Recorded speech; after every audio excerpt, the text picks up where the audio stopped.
Welcome back, everybody. So let's get into the question of the day. And this, of course, is a very big story, and one that really is, a battle won. There are many more battles to win, but this certainly is a big one for Caster Semenya. So we're asking you your thoughts on Caster Semenya winning the court battle in her fight to compete without taking drugs to lower her testosterone levels, even though World Athletics says the status quo will remain despite the ruling. At Morning Live SABC, or send us a voice note 078 459 1897. Right, looking forward to hearing those, and we'll share with you those views as we move along. Let's take a look now at our trending topics for this morning, and just taking a look at what we have. I think the first one is #Albany. So this was such a feel-good story yesterday. Oh man, it was. That little girl, and we do have her name. I believe, Leanne, if we could just call it up quickly. Okay. So you tell the story, I'll find the name, because I know we were talking about it yesterday. Indeed, this little girl, she was basically, snapped by someone who was essentially walking by, who happens to be a student. Yeah. And she was simply carrying a loaf of bread, Albany bread, and it's a beautiful picture of her smile, just that joy radiating, and no cares in this world, as every child should be. And this, of course, just tugged at everybody's heartstrings. So this little girl, Oh, have you got it? Thank you. I was scrolling trying to find Letutula. So, I mean, the photo that was actually taken, that is sort of like of her and going to sort of be your advertorial, is amazing. We don't have it on the screen, but it is the most beautiful photograph with that smile.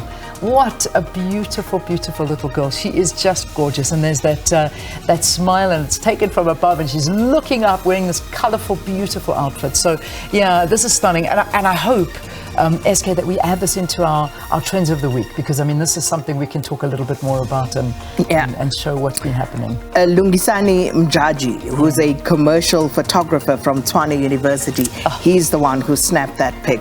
And, of course, Albany has acknowledged the little girl. Yeah. They went to see her, but how's that for just being a fortuitous moment? Oh man, isn't just lovely. But have you seen what's happened subsequently? Oh yeah, the little boy with the flower. Yes, the other little guy with the flowers. What was he doing? He was eating. Less said about that one. Let's see if it makes it onto the trends. Okay, all right, we'll leave him there. So that was a very, very cute trend. Next one, AGOA. AGOA is trending, and this very much so brought about by, I think it was a visit by John Steenhuisen, the DA leader, out into the production plant for where the BMWs are made there in Tshwane. And so he went there, he was visiting it, and he obviously was having a lot to say about AGOA, and if we lose AGOA, this is what's going to happen. We're going to lose so much of this work, and but then this opened up a whole can of worms in a big conversation. So Mayor Silias Brink saying, here is a BMW X3 made by South African hands, including South African manufactured components. It's destined for duty-free export to the US. The US export market is competitive for companies like BMW because of AGOA. Thousands of jobs in Tshwane will, in particular, demand on AGOA or depend on AGOA. Then lots of people are saying, are you not even ashamed to make that kind of a statement? Why must jobs depend on a US stick? Next one, yet the Minister of Rotisserie Chickens says we no longer need AGOA. And so this brought up a whole can of worms, and lots of people having a lot to say about it. The next one is Avbob. Now, this stems from an open letter that was sent by family and friends of the late Eusebius Makaiser to Avbob. And it's a formal letter of complaint penned by Scott Burnett on behalf of family and friends of Eusebius, bemoaning essentially the treatment and the almost, I want to say, opportunistic, or I'm trying to choose my words very carefully here. But the guerrilla advertising methods almost that Avbob employed during the memorial service and the funeral of Eusebius McKaiser. And this had then, of course, opened a can of worms with many other people coming forward and complaining about how Avbob opportunistically would use funerals as marketing opportunities, where they would put their logos on certain items and, you know, even on tombstones and the like, you know, the watermarks and things like that. And people complaining about that, saying that you do these things without even consulting the families.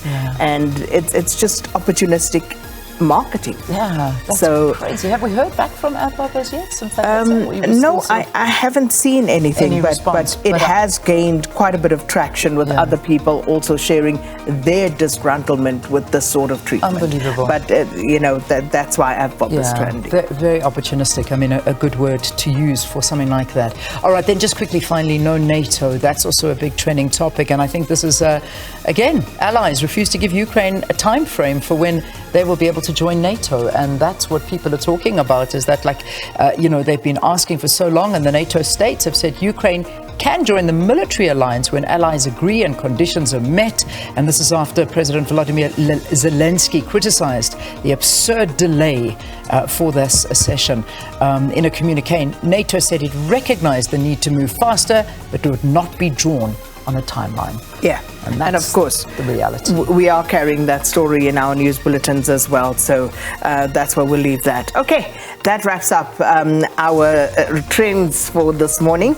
And coming up next is, of course, your interview about nursing in particular, and some talks between South Africa and Germany. Yeah, it's going to be a very interesting one. To employ SA-trained nurses to fill vacancies in the country. Is this one that is really touching a nerve when you speak to so many nurses in South Africa that cannot find jobs, and yet we're importing skills from Germany? This is going to be an interesting one. Do stay tuned. We'll be speaking about this after the break. Stay with us.